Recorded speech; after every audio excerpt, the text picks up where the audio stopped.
teaching strategies and techniques for better student engagement in online learning.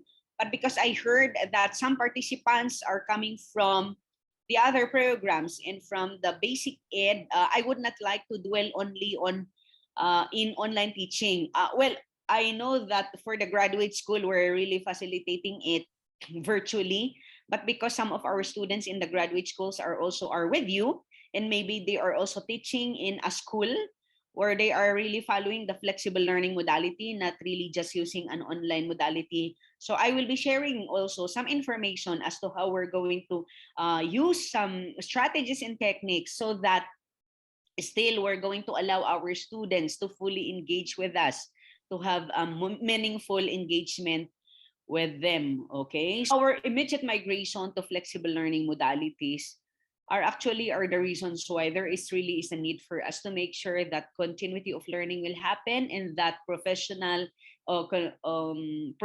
development will still continue. So we are all teachers. Some of you are not teachers by profession but teachers by choice, because maybe you are in the medtech profession, but because you opted to become part of the academe, hence you are already practicing also your profession as a teacher. So it's already is our choice to make sure that we're going to empower our students, okay, by offering them several choices.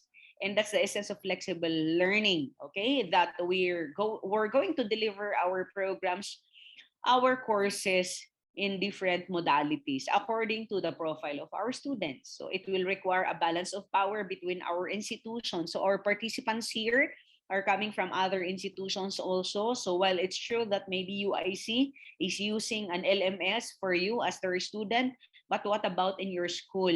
So it's possible that in your school you are using another types of other modalities. So it's your school that will have to decide with your students as to what modality is to be used, and it's supposed to be economically viable and appropriately manageable. So let's not think of very sophisticated or highly complicated technologies, but at the end of the day, this will end not to be used by our students and by the staff or by the faculty because it's not manageable on their end. Okay, well, it's manageable maybe for some students, but not manageable to the general, okay, or the to more of the students. And of course, we're not supposed to also think of something that will let our parents suffer more because of increasing our fees for coming up or for subscribing to a very expensive technological tools or LMS, learning management system. So these are some of the things that we need to remember. Okay, so our migration to flexible learning is actually indeed an answer to the continuity of inclusive and accessible education. Accommodation for differentiated instruction is not actually something new to everyone.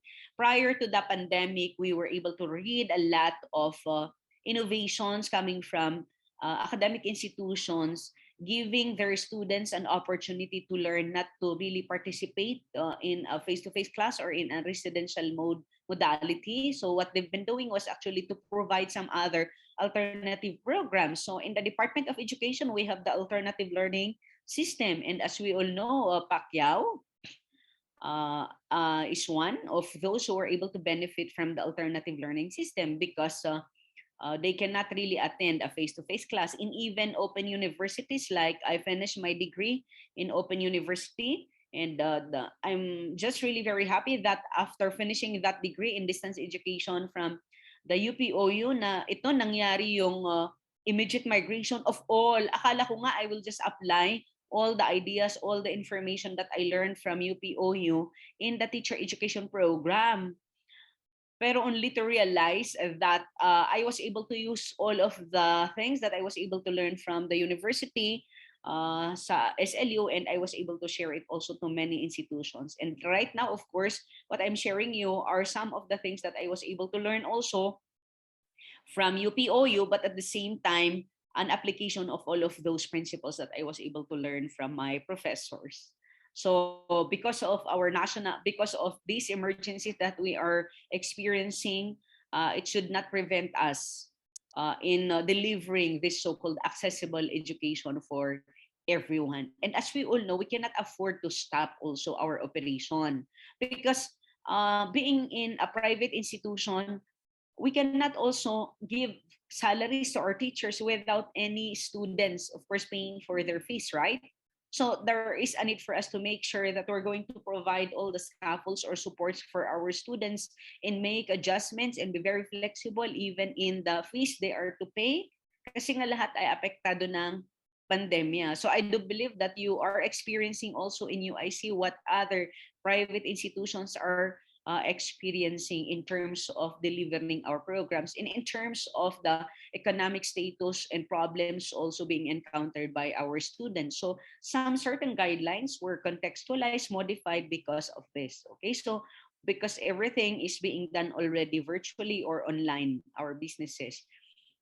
Our migration to flexible learning, particularly to offering all of our courses virtually, has something to do with some of the variables that's, of course, stipulated also in CHED Memo 2020, CHED Advisories 10 to 20 for flexible learning. But indeed, I was able to learn this also from one of my professors in UP. I forgot the author that made mention about the 4 Ps in flexible learning or in distance learning. So the very reason why it's very important for a university or for an institution now in DepEd to make sure that they're going to find different modalities and use different platforms to provide access to their students is because of this.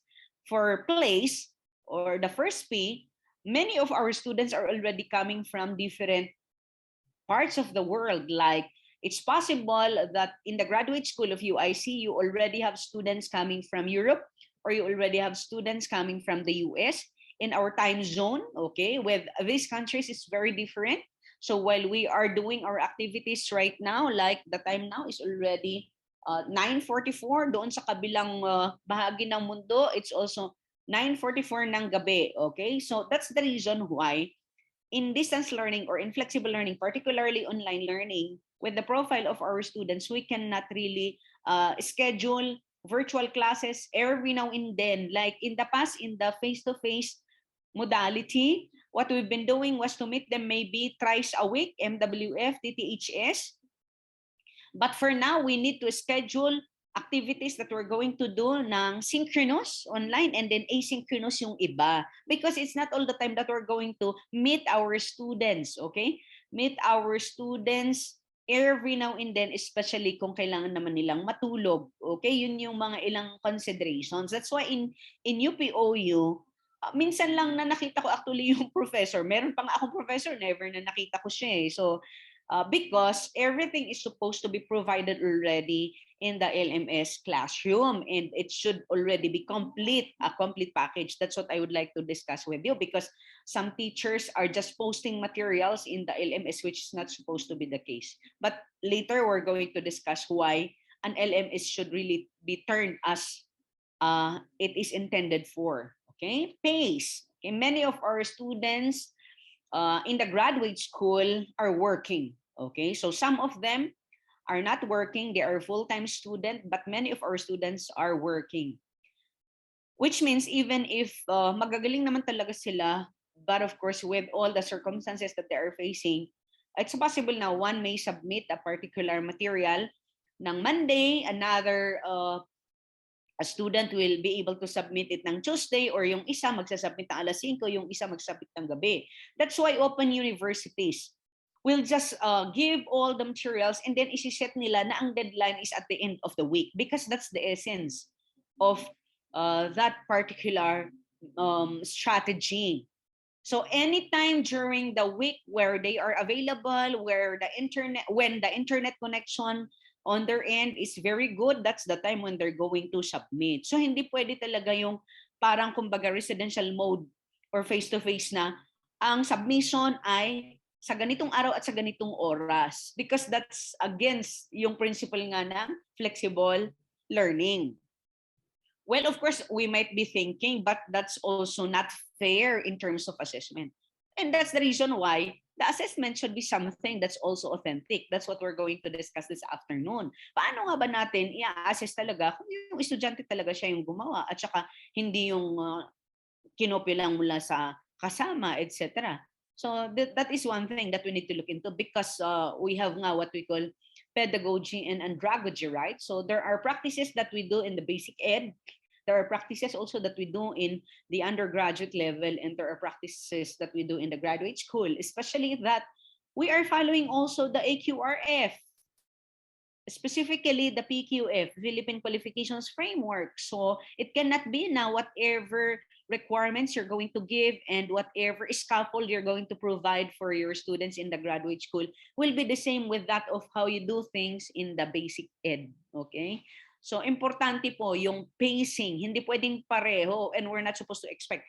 But you see, while in the Philippine Qualifications Framework, it's telling us po that our students, so I'm speaking already of strategies and techniques, while in the PQF, level 8, level 7, level 8, hindi po ba ang ating mga estudyante dapat, in even the way we're going to deliver our courses. So in the PhD, it's expected that it's actually more of a research base. And according to typology, UIC is a university, so all of our students should already be into publication.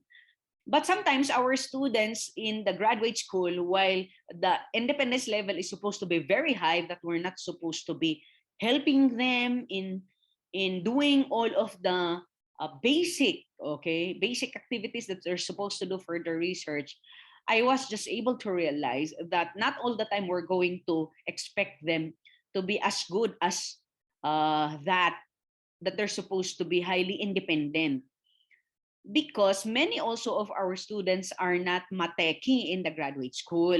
In terms of the mastery of the contents, we expect na na-master nila yan. But because of the engagements and the integration of ICTs into all of these things that is happening, they need, many of our graduate school students, they also need support, okay? So yun yung kailangan nating tingnan. And one of the experiences that I would like to share with you is yung in the graduate school kasi of SLU, during the defense, dapat yung thesis mo or yung dissertation mo or yung paper mo for publication, may number line siya. So bawat linya may numero yan, so that it will be very easy during the defense when to identify that particular area na gusto ng panel na medyo baguhin siguro, i-rephrase yung ganon. I was able to find out na marami sa ating mga estudyante in the graduate school are not really familiar with all the functionalities of a very common na application, and that's the Word, okay? Yung ating mga Word application, particularly Microsoft Word, that's what we are using. O kaya yung mga page break. Yung aking advice, sabi niya, lumulundag naman ma'am kaagad-agad doon sa gitna. Napupunta na nasa gitna doon sa susunod na page. Sabi ko, anong lumulundag? Anong ibig mong sabihin lumulundag? Yung setting pala ng kanyang page break, hindi niya alam kung paano niya gawin. So what I did was actually to go over YouTube. Alam niyo, if there are things that we really do not know how to check it. And maraming tutorial. We have a lot of tutorials po sa YouTube. So, yun yung mga problema. In 2008, meron naman ako estudyante. Sabi ko, how come ang tagal-tagal mong isubmit ang iyong papel? Eh, very simple lang naman yung sinabi ng panel on how you're going to modify your paper. Ang naging problema pala, minamanual niya po yung paging. So, kumbaga ilang gabi ang pinuyat-puyat niya because of course, every time na nag-enter siya ng kahit one line lang or paragraph, o di nag-change. Well, of course, that was in 2008. But recently, yung experience ko ng page break at saka yung number line na nung sinabi na kailangan mag-insert ka ng number line, hindi niya po alam. So, we have a lot of problems also in the graduate school. And because of such, it's very important for us to do needs assessment and then do retraining, okay? So yung pace ng ating mga estudyante magkakaiba. And aside from that, we're talking also about yung setting deadlines, setting of course times, and then giving the materials on time. That's part of pacing.